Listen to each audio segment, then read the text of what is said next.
ระวังอันตรายจากการใช้ไฟฟ้าในช่วงนี้อาจทำให้มีกระแสไฟฟ้ารั่วมาตามกิ่งไม้ที่เปียกน้ำจากฝนฟ้าคะนองได้นายสุวัสดิ์พร้อมเพรียงผู้จัดการการไฟฟ้าส่วนภูมิภาคจังหวัดตรังเปิดเผยว่าการไฟฟ้าส่วนภูมิภาคจังหวัดตรังห่วงใยผู้ใช้ไฟฟ้าพร้อมประชาสัมพันธ์แจ้งเตือนประชาชนขอให้ระมัดระวังอันตรายในช่วงหน้าฝนที่อาจเกิดพายุฝนฟ้าคะนองและลมกระโชกแรงรวมทั้งส่งผลต่อระบบไฟฟ้า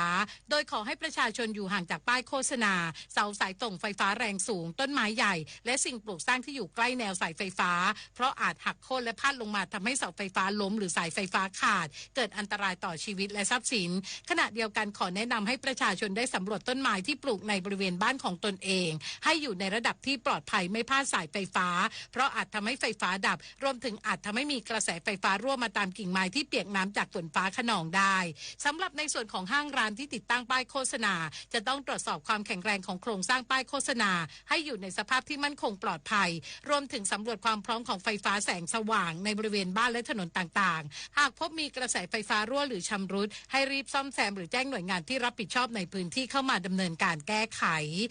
ยศพรนะคะไกลศรีสวทตรังรายงานจบข่าวทิติมาอินกลัมอ่านรับฟังข่าวครั้งต่อไปเวลา 11:00 น.ค่ะติดตามข่าวที่นำเสนอไปแล้วได้ที่ www.thainews.prd.go.th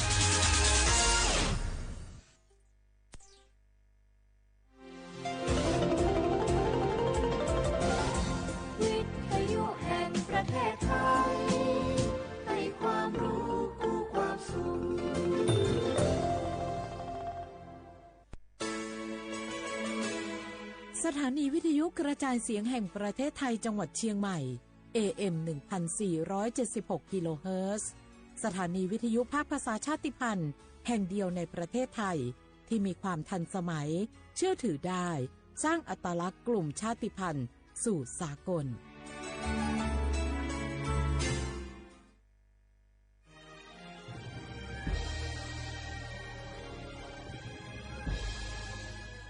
เกิดเป็นคนไทยเติบโตบนผืนแผ่นดินไทยจงภูมิใจในความเป็นไทยชาติไทยเรานั้นนับเป็นชาติที่มีความเป็นมาเก่าแก่ยาวนานเรามีภาษาวัฒนธรรมและมีสิ่งต่างๆที่เป็นเอกลักษณ์ให้เราได้ภาคภูมิใจในความเป็นคนไทยเราควรเห็นคุณค่าและมีความรักชาติหวงแหนแผ่นดินอันเป็นมรดกของบรรพชน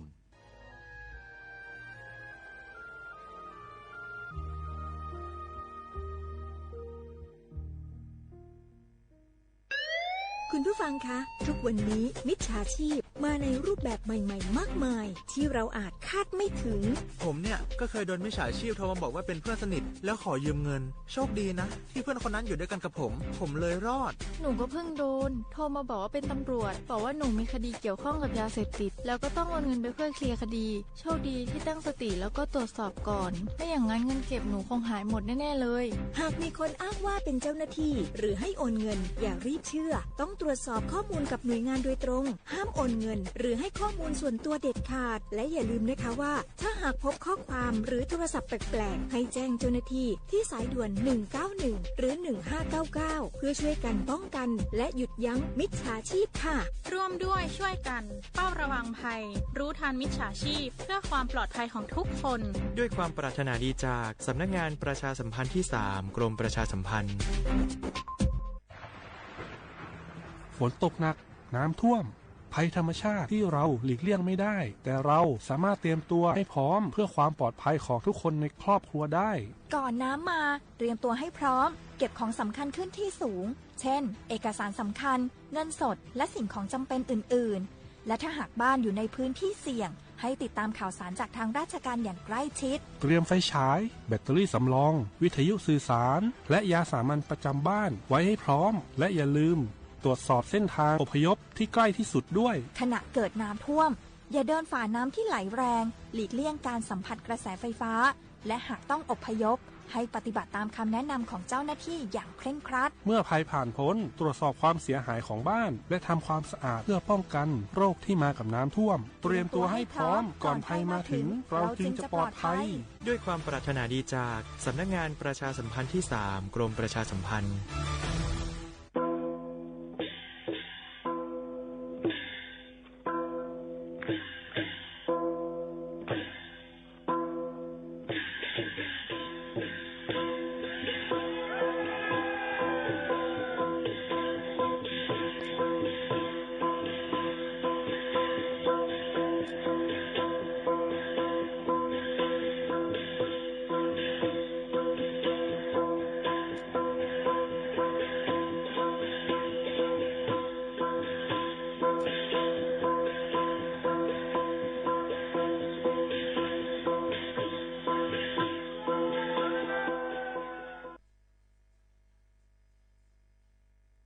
พี่น้องเขาสนใจใครปืนเผาผ่านตั้งห้องปล่อยเสียงสวทเก้งใหม่ปั่นตั้งหูห่มปาดังมีดังซื้อถ่อมแจ้งแล้งหลีกว่าไก่ในปื้นตีเจดอนเก้งใหม่กับสืบมาเลยดีสวทเก้งใหม่หมายฝน053276068และ0922468579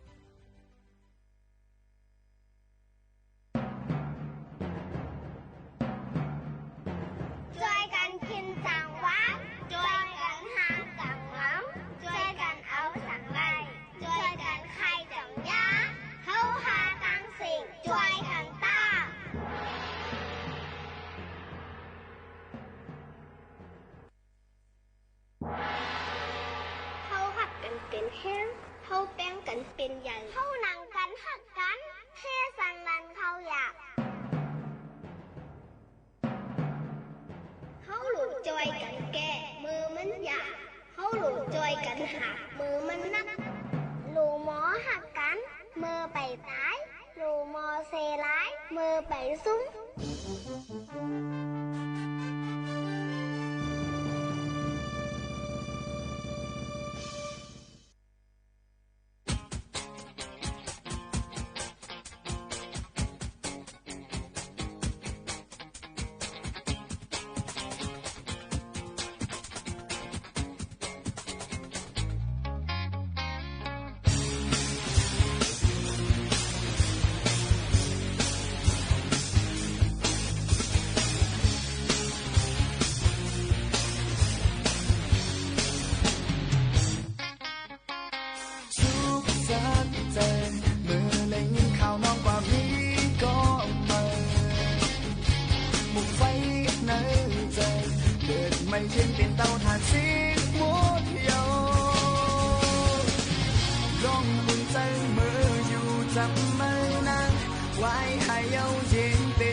สังเลมือเห็นไหลเจิงใน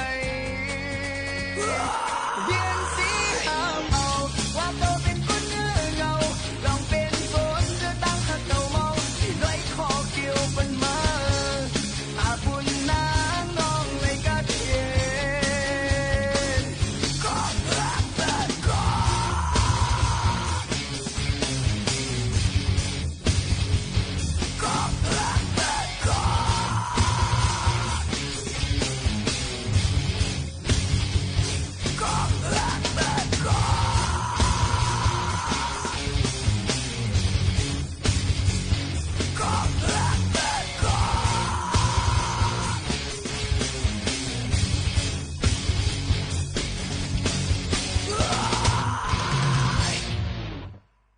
เหมือซุงค่ะเหมือซุงพี่น้องพุงยินถ่อมเสียงใต้เขาตั้งเสียงกูก็กูก้นค่ะผมจมฮับตอนค่ะมายินถ่อมเนื้อตอนการภาษาความใต้ตั้งหงปล่อยเสียงสวทเว้งเก้งใหม่ AM 1476กิโลเฮิรตซ์ค่ะตอนการภาษาความใต้ตั้งหงปล่อยเสียงหับการคุณจึงไทยสวทเว้งเก้งใหม่ AM 1476กิโลเฮิรตซ์ตีในอยู่จอมเขายิ่งโมเขาน้นค่ะพบทบจำกันเสแลเอาตื้อตั้งอันลีอันมีมังกราในเสย้อนจุงจันเจอตอนตาพี่น้องพุงยินถ่อมเฮาเขากูก็กูก้นเฮลีเซออนตอนเสเก่ากันกูก็ในคาอออยู่เป็นอ้วยก็เสจอมกันดีในเสเฮาขาก็ติคัดเจอเอาเพ่งความหวานหูถูกเจอฝากตวนจู้ถึงปอแม่พี่น้องเฮาเขาให้เลยยินถ่อมจอมกันในวันเหมือนได้อยู่ว่าจังหนังไหนค่ะอ๋อค่ะข่าวยิ่งโมข่าวน้นเป็นอ้วยก็เสพี่น้องเฮาเขาก็หับถอมรายตั้งออมร่วมเรดิโอ AM 1476กิโลเฮิรตซ์ค่ะถอมรายตั้งแฟนเพจ Facebook สวทเก้งใหม่ AM 1476กิโลเฮิรตซ์ในค่ะอ๋อฝากตอนจู้ถึงกันจังหนังไหนค่ะนะถอมได้เพ่งความอันหางเฮียนฝากตอนจู้ถึงพี่น้องเขา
ทอนดาในวันเมื่อในยิ่งหมู่ขาวนนก็เลยหางเฮียนไว้ใครเป็นก้นจึงใน5ในนั่นค่ะใครเป็นก้นก็อันเปิ้นเข้าหาแน่คัดเจอคืนห้องเฮียนคัดเจอสร้างน้ำกัดคัดเจอเป็นก้นดีแลสู้ตึ้งแต่เป็นก้นอันเปิ้นเข้าหานั่นอยู่เย้าค่ะเคยเป็นก้นมีเฮิรนคือเข้มตีอยู่เศร้าเข้มเล็บเหมือนเปิ้นใน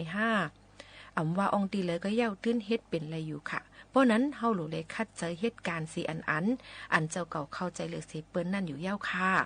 ใครเป็นก้นอันมีมุ่งหอเฮิรนมวนเสื้อในเพราะนั้นเมื่อไปเตะหน้าเฮิรนนั่นหาก็ห่มเจ้าเก่าร้อยอย่าไปเน็ดแตบตัดเผอลองมวนเสื้อในอำว่าอองตีเลยตื้นตีมีมาอยู่ค่ะ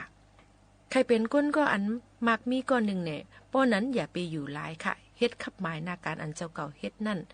มันก็เตลีมาใครเป็นก้นก็อันมักมีก้อนหนึ่งแหน่ป้อนั้นจึงลองอ่อนอิดก็อย่าไปพึกข้านลู่ป้อว่าพึกข้านแต่ยุ่มย้ำว่าสู่เจ้าได้เป็นก้นมักก้นมีอยู่ก้อนหนึ่งอยู่ค่ะใครเป็นก้นกามดีอยู่จงใจค่ะหือป้อนั้นเหตุการณ์ดีนำแลก็ปือกามในลูกมาดีการก้อยใครเป็นก้นก็อันอุบเปิงเปิ้นแหน่ป้อนนั้นจึงเฮาอุบเปิงเลยเจ้าเก่าอ่อนตั้งแลป้อเฮ็ดจึงไหนสุดได้อุบเปิงเปิ้นต่างก็ไหลค่ะใครเป็นก้นมนเซ่อไหนป้อลัดคำไหลตั้งตุกนั่นก็เตไหลเจอซื้อลองตั้งซื้อป้อนั้นเตเลยลัดคำตั้งตุกยากอ่อนตั้งกว่าจ่องไก่คำป่นรถไหลย่อก็ตรงที่เลยมีตั้งซื้อค่ะเคยเป็นก้นจอยการชื่อคือเจ้าเก่าในป้อนั้นจึงให้จอยไหลตัวเจ้าเก่าอ่อนตั้งก่อนแลเคยเป็นก้นเขียนเหมือนเปิ้นอยู่คัดเจอเหมือนเปิ้นแลอยากเอาเปิ้นแตกเนื่องเจ้าเก่าหนาป่นกูจะเรียกขึ้นค่ะใครเป็นก้นก็อันเปิ้นลาดดอนำป้อนนั้นจึงพึกลาดข้อความอันลีทอมข้อความอันเย็นเงเจอนั่นแลสั่งเจ้าเก่าใครเป็นก้นขึ้นใหญ่ไหนเฮาฮู้ว่าเจ้าเก่าใครเป็นสังเต้ไหนเสปอเฮาฮู้เย้าคัดเจอช้างด้วยค่ะแลเฮ็ดอยู่แลหันพ่อนดีในมันห่างให้หนังเก่าค่ะย้อนบนนั้นเฮาคาก็คัดเจอเอามาฝากปันใครเป็นก้นจึงหืออันว่านั่นอยู่ที่เฮาคาขึงปองให้สางนั่นเย้าค่ะลือใจกันช่างก่อน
เฮาค่ะมาถ่อมได้ปื้นฮู้ตั้งหันในข้าวฝนกันอิดอีในค่ะเป็นข้าวฟิงฟ้าแรกลายอำเพ็งกำนึงไม้กำนึงกัดกำนึงฝนตกลมแรงลงเจ้าไหนตั้งเป็นในกอจังนำเหลืองมาอำว่าลูกอ่อนก้นลงเป็นต้องแฮต้องกว่าน้ำหนาย้อนเกี่ยวเลยว่าเจอแมงไวรัสและแบคทีเรียอันแพร่อยู่ในตั้งกินตั้งย่ำเสแลเป็นตั้งเป็นไหลเตื้อนนำมาเต้ๆในค่ะอ๋อก้นตั้งน้ำอันไหลซ้อนตักผลอ่ำเงืองแวไหลนั่นก็เตมีนำหนักค่ะถึงที่ป้อเป็นไข้เป็นนาวและเป็นวัดเป็นอานเสอำกาตั้งเป็นต่างเมียวย่อนน้ำฝนอันตกลงมาใส่นั่นก็มีถัดกล้องเฮ็ดให้ก้นเป็นตั้งเป็นนำเต้ๆในค่ะตอนตาลูกอ่อนแหลงหลูเลยด้วยลุ่มลาปันนิลียาที่ปันเตอร์น้ำฝนย่อนเตนาวเสแลเตจังจับตั้งเป็นหลอดล้มติบแลอีกตั้งไข้วัดใหญ่ในค่ะอ๋อหลูฟังย้อนโคของอันเกิดเหม็นมีแบคทีเรียเจ้านั้นติดจับไว้อยู่เจ้าในก็ถูกดีเลยดูล้อมด้วยถึงลองมดใส่เซียนใส่ในค่ะพ่องลูกอ่อนยิบกำนั่นเตใส่ซวบว่าเจ้านั้นอ่ำนั่นก็มือเขานั่นถูตาถูหังคำว่านั่นเตละเฮ็ดเธอเป็นตั้งเป็นตาแรงไล่ต้องเฮต้องกว่าขี้หัก2คนไล่กอบนั้นโดเลยมีลองตั้งมดใส่เซียนใส่ใกล้ๆล่างปัดมือลูกล้อมด้วยถึงลูกอ่อนเฮาคาจ้อมในค่ะตอนตาก้นลงซ้ำกอพ่องขิงข้าวฟิงฟ้าแหลกลายอันเต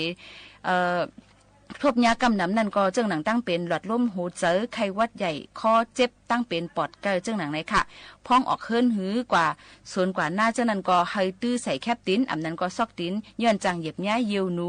ตาได้ฟังเป็นตั้งเป็นเยียวหนูกันไรนั่นค่ะอ๋อในก็เป็นลองตื้อตั้งแทงหนึ่งอันในค่ะมาฝากตอนทุถึงพ่อแม่ปีๆน้องๆเขาให้ได้ยินถ่อมจ้ำกันตั้งห้องปล่อยเสียงเฮาค่ะ AM 1476 กิโลเฮิรตซ์ในค่ะ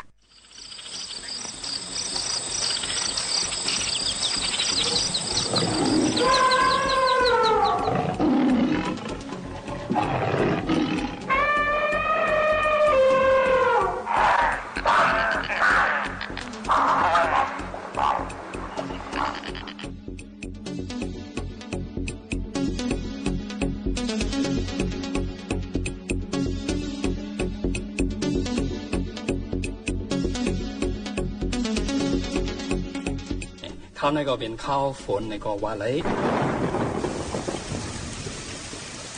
ก็บอกเป็นโหฝนก็สิ่งมาตกมาร้อยในเขาก็ซ้ำใครเรียบเพี้ยนซ้ำใครต้องถามแลจอมหนังโตทบอันนี้ไว้นั่นเหเขาก็เดี๋ยวอะไรมาอบมาโอกันเดี๋ยวมันได้มาแหลกลายตั้งหูกันนะพี่น้องผู้ดำยินเสียงใต้เขาขาหลายปีตั้งเพราะเดี๋ยวอะไรผู้กว่าเนี่ยก็ว่าพี่น้องใต้เขาลองการหากินเลี้ยงด้องจอมหนังฟิงทุ่งหยุ่มยำเขาขานั่นตีเลยตีซ้ำเต็มเหมือนกันเมื่อหนังว่าไล่หงเขาพักก็ไล่เฮิรนเฮิรนเหนือยังเปิ่งกันพร้อมในกระเบื้องในแหละเขาก็ชอบหนังโตชอบนั่นแหละเขาก็เตะอะไรมาโอมาโอกันไหนวันเมื่อไหร่ก็ซ้ำเตะอะไรเพียนบอกพี่น้องจอดีพี่น้องเหนือลอยสันลอยคือในขณะนั่นก็เขาเตะมาโอกันว่าลองอยู่ลองกินลองเฮ็ดลองสร้างนาการต่างงานเปลี่ยนจังหือในเขาเตะก็ตรงตักโดยปามวันเหมือนในค่ะเนาะมาสูงค่ะ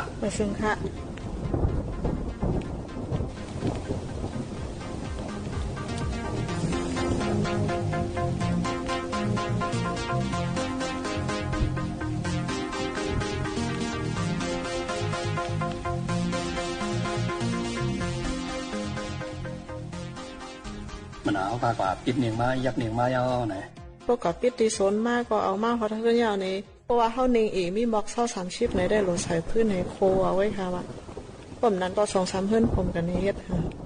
สังว่าก้นกินจังเฮาลูกเลี้ยงเฮาค่ะว่าใต้ว่าพี่น้องประลองเพราะเขามากินจังเฮาเปลี่ยนวันไหนลองเข้าวันจะในรู้จ่อเฮาค่ะหรือไรเลี้ยงเฮาวันไหนไรเลี้ยงค่ะเขาป้ามางคุยค่ะอ๋อกำนำอันยามาเฮ็ดลูกเลี้ยงดีเฮิรนปามอนเขาซ้ำกำนำไปเป็นใต้ค่ะเป็นพี่น้องประลองค่ะเป็นพี่น้องประลองค่ะตั้งนั้นในประลองก่อนนำหมู่ค่ะเนาะนำเขาเพราะว่าพี่น้องประลองในจึงจ่องเขาได้ใส่โคเขามากค่ะเนี่ยใส่มากพอเป็นเส้นตาโคพี่น้องประลองดังคนซับเลี้ยงในทางอีดค่ะครบพี่น้องประลองดังคนเลยค่ะเป็น100ชิ้นเลี้ยง100ชิ้นล้ำให้เอามันเป็นอันปองใหญ่ๆขนาดโคเขาได้มันเป็นเมี่ยวมีป๊อดในมันเปิงห่างกันค่ะน้องทั้งพี่น้องปิโคพี่น้องประลองได้100เงิน100ค่ำว่า100ชิ้นแดง100ชิ้นล้ำได้มันเปิงกันค่ะว่าเหมือนพี่น้องประลองตั้งเฮาขาในมันได้ใส่สายยาวเครื่องในเขาตื้นมีกูโก้ค่ะกูคือเขาอ่ะอันนี้ได้ตื้นคำเปียดเนาะเปียดค่ะอันนี้ลีไรยองย่อพี่น้องประลองเขาเตะแต่ว่าเปิ่นเปียดโคเปิ่นค่ะเนาะเขาขาพี่น้องใต้ก่อนลีไรเอาตอนสอนแต่ตีพี่น้องประลองเขาใช่ค่ะถ้าว่าพี่น้องประลองกำนำในซื้อโย่เนี่ยในพวกข่าวว่าความคนในจ่องเรียบได้เจอว่าใช่ค่ะ เพราะว่าอันเขาค่ะเขามากินจังกันมาเฮ็ดการข่มกันซะในแต่เลยตั้มเจอกูอันเหงาคันออกในตั้มใจค่ะเจออันยำเขาวิ่งออกวิ่งอันเลียดก็มิ่งออกค่ะมันสิโยกุก็เขาต้องเจอเป็นเลียดให้เขาก่อนครับอ๋อค่ะเพราะว่ามันก็ได้มีหลายเปิงหลายก็ค่ะเลยเนาะอ๋อลองเลี้ยงในอันคาเลยพูดได้ติมีข้าวสวยผีข้าวกลางให้ไหนข้าวในเป็นข้าวอีสานค่ะข้าวในเป็นข้าวกลางค่ะข้าวกลางได้ที่เป็นข้าวกลางอู้ก่อนค่ะข้าวในคนไปเดินค่ะรู้อ๋อแต่ว่าถึงเดินเลยค่ะนั่นข้าวกลางนั่นถึงเดิน11ลองค่ะสองที่เชียงฮอนนี้เนี่ยโอ้เพราะว่าเดิน11ก่อนมื้อนั้นน่ะเป็นน้ำห้องคันในค่ะน่ะมันกึดนึงล้านอิดออดให้ก่อนเก็บมาเฮ็ดนึงกินซื่อเนี่ยเป็นคันในค่ะฉะนั้นเป็นคันในนี่อ๋อเพราะว่าในกันนิงหลายข้าวหลายค่าลงได้ไหนนิงข้าวเลยซัมเดย์วันค่ะเนาะนิงสวยปีค่ะนิงสวยปีแน่มันดีกินเนี่ยมันเฮาขาดเลยอีกผู้ค่ะล่ะว่ามื้อนั้นเฮาขาดแจกกันเลยนึงสิวิค่ากลางคันในซะเนี่ย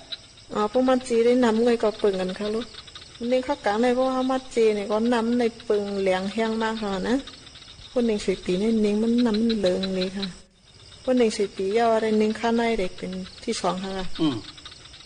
ก็ในน้ำเนียงอันที่น้องในลอยเขาตั้มกันในเพราะว่ามันหนังว่าแขกขึ้นมาในหนังว่าได้ดีกินนั่นตั้งแต่ทางเฮียนมันจะในลาดปันอีกฮะแต่ว่าคือเหตุตั้มกันเนี่ยพวกเอาปันมือนั่นว่าได้ค่ะเนาะเป็นยิบง่อยดินค่ะน่ะง่อยวีง่อยลิ้นเลยค่ะเนาะตั้งพดให้ก็พดตั้มเอาเป็นอ่อมไผ่ไว้เขาก็โคให้มันสุกหลีเลี้ยวก็ปล่อยให้สิงหม้อซ่อนี่นั่นค่ะว่าพดจึงนั้นมาเนี่ยกินน้ำหวานสิวันค่ะวันนี้เพราะเดี๋ยวกับตะเลียวในทำยิบอ่อมทัดขนาดเนาะพอยิบอ่อมทัดในน้ำมันคึกค่ะอ๋อมันคึกเนาะคึกค่ะอันนั้นค่ะเขาก็เตี๊ยบน้ำมาให้แลน้ำดิบให้มัดตั้งนั่นแหละอันนั้นน่ะติคึกเนาะมันจังนั้นก็ว่างก็ค่ะมันแห่งไหนมันกว่าที่ง่อยวีเห็นเลยน้ำพดให้เลยโคสุกให้ปล่อยให้ครับสิ่งมันพอมอนั่นค่ะอันนั้นแคมค่ะเพราะว่าพอใส่ออนทัดในเขาโคไว้มาใส่น้ำก็เป็นออนทัดใส่ให้แน่น้ำกว่ากันค่ะทั้งหวานเวลาเราเลี้ยวในทำนิ่งได้เป็นนิ่งหนึ่งหายลงเจอไหนก็ตั้งนิ่งอันโคมอได้กว่ากันแห้งค่ะนะกามันก็เราเลี้ยวในมันเก็บกว่ากันมอกหาปักเจอไหนค่ะอันไหนเข้มค่ะนิ่งหนึ่งเข้มค่ะนิ่งหนึ่งในน้ำมันในจีเลยมอกหาปอกอะไรนิ่งโคใน3ปอกน้ำมันแรงค่ะนะก็เป็นนิ่งหนึ่งในน้ำมันเลิงจังเงินไหนค่ะนิ่งหนึ่งในมือน่ะเขาขาเขาเนื้อห้องก้อยเห็นหนวดห้องก้อยนั่นปะอันไรเจ้ามือก็จะมันตีหยาบอิ่มปะว่าเจ้าลุยก็ไรเขาปะอะไรสางในแค่มันนอนเช่นนั้นแค่ค่ะว่าเป็นนิ่งหนึ่งน้ำมันก็3ปอกเลย5ปอกในขนาดมันกว่ากันขนาดนั้น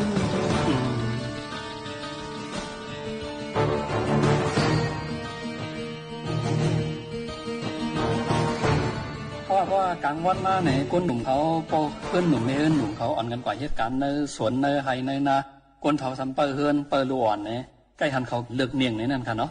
เลือกเนียงเนี่ยตีเลยเลือกกูเข้ายามค่ะ1 ปีตีสออกมาจะหนึ่งเลือกค่ะเขาว่าก็มีอันลึงมันเหลี่ยมลึงค่ะนะบางเจ้ายักษ์กี่ก็ลึงนะมันก็เลยเลือกค่ะเขาได้เพราะว่ามันยักษ์กี่เนี่ยก็มันลึงค่ะลูกรถเก็บค่ะเข้าเลยก็เยาค่ะว่ารถเก็บก็ยักษ์หนุ่มนะยักษ์หนุ่มเพราะว่าอันไล่ปิดเนียงลันเนี่ยมันอินค่ะทางพี่น้องหรือลอยคือของเนี่ยไล่ปิดเนียงเลยค่ะตอนเลี้ยวได้เป็นปิดใน2 มือไปหลีค่ะว่ะเพราะ2 มือไปหลีได้เนียงได้มาเฮ็ดเนียงยังก็รัดเลือกค่ะนะมันเป็นเสื่อค่ะ2 มือไปหลีมี2 มือเฮก็ทำมีหลีแหลมนั่นค่ะเอายักษ์นั่นเลยค่ะก็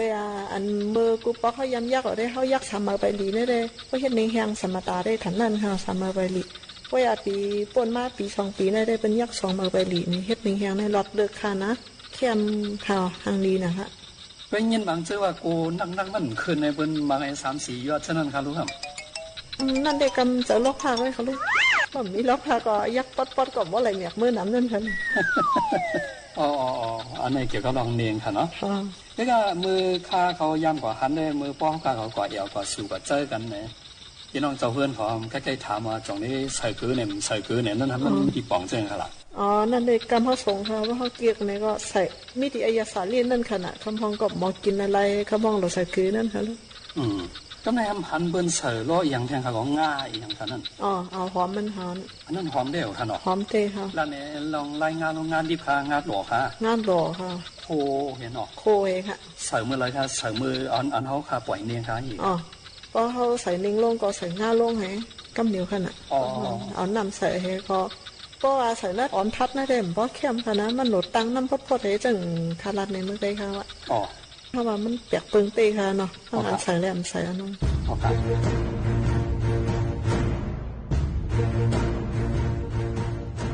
ก็ในพี่น้องโดยลอยเขาในการในนำได้แดกค่ะเนาะส่วนเนียงก็เฮ็ดป้อมเยาสมาธิถึกลงไหวเฮ็ดหน้าดังตรงพวกนี้หน้าได้มันมีปันปูปันหมอนไว้ค่ะลูกมันมีกูเฮิรนค่ะลูกอันเจอมีมือปันปูปันหมอนมีไว้เจ้านั่นในเฮ็ดค่ะนะเจอมีมือปันปูปันหมอนก็เขาเลยเฮ็ดชนเน่งไว้ค่ะมันบางเจอก็อันมีตีไฮตีสังก็เฮ็ดชนเขากลับขนาดเนาะเจอมีพี่น้องทั้งปักเจออันมีพี่น้องก็เลยอยู่ในลอยเฮ็ดชนเน่งด้วยค่ะสังว่าเขาค่ะมีตรงนะเหมือนก็มีพี่น้องทั้งปังอีกเฮ็ดสวนเข้ากับเลยหน้าเลยให้เลยจะในพอดีลงอ่ะตั้งปังเลยขึ้นมาวันนั้นก็มีว่านั้นก็กวนนอนข้ามีเฮ็ดเอาค่ะได้กันนอนค่ะอ๋อกว่ามาได้ก็ยากับอันรถเครื่องเหลืองได้ก็หลวนบางเจอได้กว่ามาไว้ค่ะเพราะว่ามือกูปอกได้ก็มือรถเครื่องไปยินนำได้เปิ้นก่อนนอนเอาค่ะเนาะก่อนนอนเอาค่ะผักวันเช้าวันเจอในขณะอ๋อลองเขาน้ำตั้งกินเขาที่เอาว่าขนาดหัดกว่าตังมากกว่าเจ้านี้ค่ะนะสองยามตังเฮ็ดอันนี้ลงกว่านอนข้ามหมกอันไหนปลาเขาคำมีหน้าขนาดบางบองมากกว่าไรกว่าไว้ค่ะมึงเจอก็เป็นเฮ็ดผักกว่าให้ผมไรเฮ็ดค่ะวันไหนฮะว่าตาได้ก็ข้ามให้อยู่มาผักเลือนเช้าวันไหนทำไรเอาอีกอย่างละลายกว่าค่ะละนั่งเปลี่ยนเท่านั้นสั่งว่าห้องงับไปมาเลี้ยวในเลยจริงแล้วกว่าเขานำนั่งกินกูชื่อกูลองเขาผมป้าก็มันมีผักไข่ค่ะคือบางวันให้อันเจ้าเขายำใส่กินผักให้เขาสันเจ้าในเขาน้ำมันเจ้าในว่าผมลืมกว่าลองอันใหญ่ก็อันผักเขียวผักเยียนั่งเขียวได้กว่าหากินเนื้อเถื่อนเจ้าในก็มีค่ะเนาะมันเจ้าหนังผักเจิงกับอันเขาค่ะเขาตีก็หาปิดกินเนื้อเถื่อนเนื้อเคืนในแต่มีช่างละลายพองขนาดนี้เองอ๋อเพราะเขาในเตผักกุดเนี่ยมอนว่าเจ้าในเขาผักน้ำเจ้าในเขา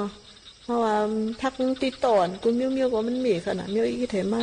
ทำเฮ็บเจ้าในค่ะอ๋อมันมีขนาดเขาเนี่ยเฮ็บอันเลยดีกินในเปิ้นค่ะเฮ็บพร้อมเฮ็บต่อห้อยค่ะหรือเส้นนั้นเขาต้องส่งเลยมีเฮ็บต่างอันทั้งนั้นมีค่ะเฮ็บผันเฮ็บแหลงเจ้าในขนาดทำโป้เข้าโหผลเจ้าในทำมีเฮ็บพันใหม่เจ้าในค่ะลูก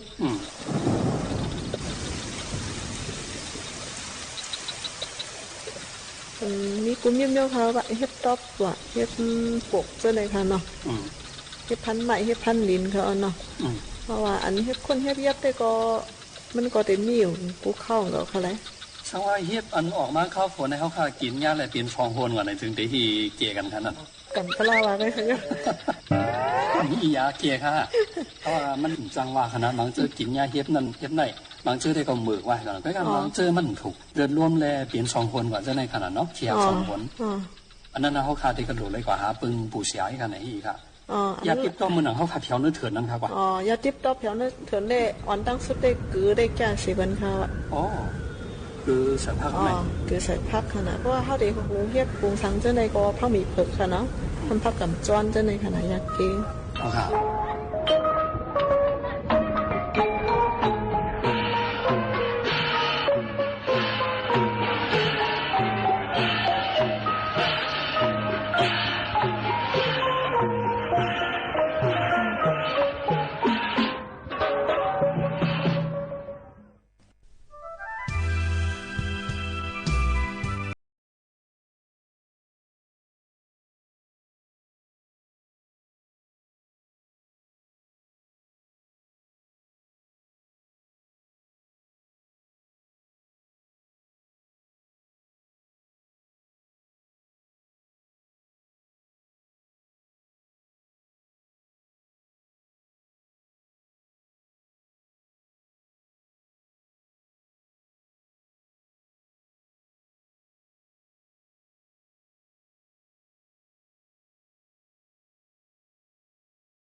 น้องนั้นสายห้ามก็ไงอย่าสู่เธอน้องนั้นสายห้ามก็ไงอย่าสู่เธอน้องนั้นสายห้ามก็ไง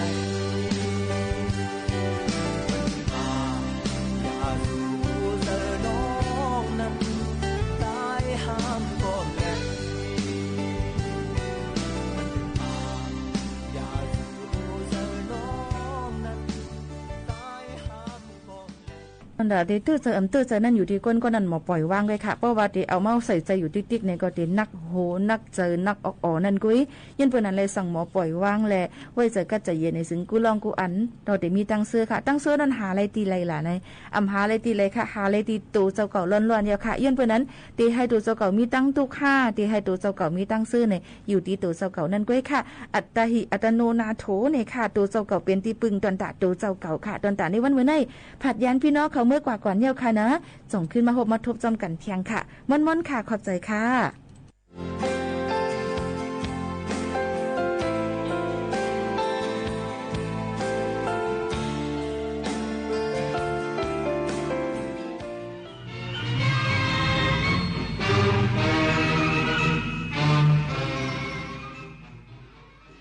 รับฟังข่าวต้นชั่วโมง 11 นาฬิกากับธิติมาอินกล่ำค่ะ